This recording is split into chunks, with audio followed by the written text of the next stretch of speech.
اب تو زمانہ ایسا آ گیا ہے کہ ہر شخص اپنے آپ کو بہت پارسا سمجھتا ہے، نیک سمجھتا ہے اور غلطیوں سے پاک سمجھنے لگا. اسی لیے اس نے یہ اپنی ذمہ داری سمجھ لی کہ ہر وہ دوسرے شخص کی اصلاح کرے گا، اس کو بہتری کرے گا.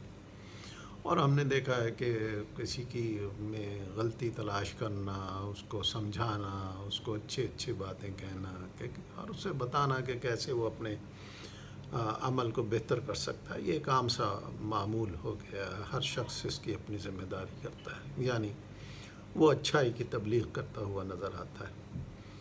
اب اس کو اگر ہم دیکھیں تو یہ بڑا عجیب سا لگتا ہے کہ ہمیں دوسرے کی بہتری اور بھلائی کی پڑی ہوئی ہے، لیکن ہم اپنی طرف نہیں دیکھتے کہ کیا میں جو چیزیں دوسرے میں بہتر کرنا چاہ رہا ہوں وہ مجھ میں موجود ہیں یا نہیں ہیں. اور یہی دراصل بہت بڑا ایک کام ہے، بہت بڑا مرحلہ ہے کہ انسان اپنی اصلاح کرے، اپنے آپ کو پہلے دیکھے. یعنی پہلے وہ یہ دیکھے کہ کیا اس میں تمام بہتریاں ہیں، کیا وہ اچھائیاں ہیں، کیا وہ سچ بول رہا ہے، اچھے کام کر رہا ہے، اپنی زندگی کو پاک صاف کر رہا ہے، اس کی تنہائی سچی اور نیک ہے، اس کا گھر والوں سے رویہ کیسا ہے. یہ ساری چیزیں دیکھے کہ کیا اس میں یہ سب کچھ موجود ہے یا موجود نہیں ہے. اگر نہیں ہے تو پھر اس کو بہتر کرے، اگر کم ستاپے ہے تو اسے اور امپروو کرے. اگر کوئی شخص یہ کرنے لگ جائے تو پھر شاید اس کو کسی دوسرے کی طرف دیکھنے کا موقع ہی نہ ملے، کیونکہ اپنی اصلاح بہت بڑا کام ہے. یعنی یہ ایک، جیسے حضور پاک نے فرمایا، یہ جہاد اکبر ہے، اور جہاد اکبر کو سر کرنا بڑا مشکل کام ہے. ہمیں اپنی اصلاح کو کرنا ہوگا، اپنے آپ کو دیکھنا ہوگا، اپنے آپ کو بہتر بنانا ہوگا. جب ہم اللہ تعالیٰ کی بارگاہ میں حاضر ہوں گے تو پھر ہم سے ہمارے اعمال کے بارے میں پوچھا جائے گا کہ ہم کیا تھے، ہم نے کیا کیا، ہم میں بہتری تھی یا نہیں تھی. اس وقت پھر پریشانی ہوگی. دیکھیے علامہ اقبال نے کیا خوب کہا ہے، خود بدلتے نہیں قرآن بدل دیتے ہیں، ہوئے ہیں پیران حرم کس درجہ بے توفیق. یعنی خود نہیں بدلتے، خود نہیں بدلتے. یہ بڑا مشکل کام ہے اور تعبیریں وہ مختلف کر دیتے ہیں. تو لہٰذا ہمیں کسی دوسرے کو بہتر بنانے کے میں نہیں پڑھنا چاہیے، بلکہ ہمیں اپنے آپ کو بہتر بنانا چاہیے.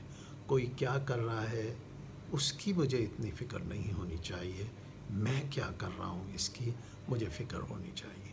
مجھے ایک واقعہ یاد آ رہا ہے. مرحوم وحید الدین صاحب جو بڑے ایک معروف عالم گزرے ہیں، بڑی کتابیں ہیں، اور میں نے بھی ان کی کتابوں کو پڑھا اور اس میں سے استفادہ کیا. بطور خاص ان کی کتاب اللہ اکبر اور راز آیات، بہت خوبصورت کتابیں ہیں جن میں وہ واقعات لکھتے ہیں اور پھر ان سے نتائج اخذ کرتے ہیں. بہت اچھی کتابیں ہیں، ان کو پڑھنا چاہیے. اگر ہم سمجھ کرنے کی نیت سے پڑھیں، کچھ سیکھنے کی نیت سے پڑھیں تو ان سے ہم بہت کچھ سیکھ سکتے ہیں. ان کا ایک واقعہ ہے، ان کی خدمت میں ایک شخص حاضر ہوا اور اس نے، جو ایک ٹینس پلیئر ہے ہندوستان کی، ثانیہ، جس کی پاکستانی کرکٹر سے شادی ہوئی، اس کی میرا خیال ثانیہ ہی ہے، یہی نام ہے، اگر نام غلط ہو تو میں معذرت خواہ ہوں. تو اس کے بارے میں کہا کہ دیکھیے وہ مسلمان ہے اور کیسا لباس پہن کر وہ کھیل میں اترتی ہے، تو اس کے بارے میں آپ کی کیا رائے ہے. تو مرحوم مولانا وحید الدین صاحب نے اسے جواب دیا کہ جب مجھ سے یہ سوال وہ ثانیہ مرزا پوچھے گی تو پھر میں اس کو یہ جواب دے دوں گا. یعنی یہ آپ کا کام نہیں، it is none of your business, آپ اپنا کام کریں.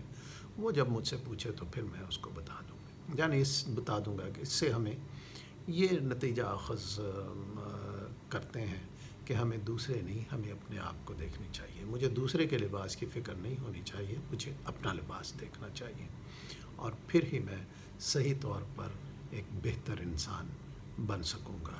یعنی اپنی اصلاح پہلے.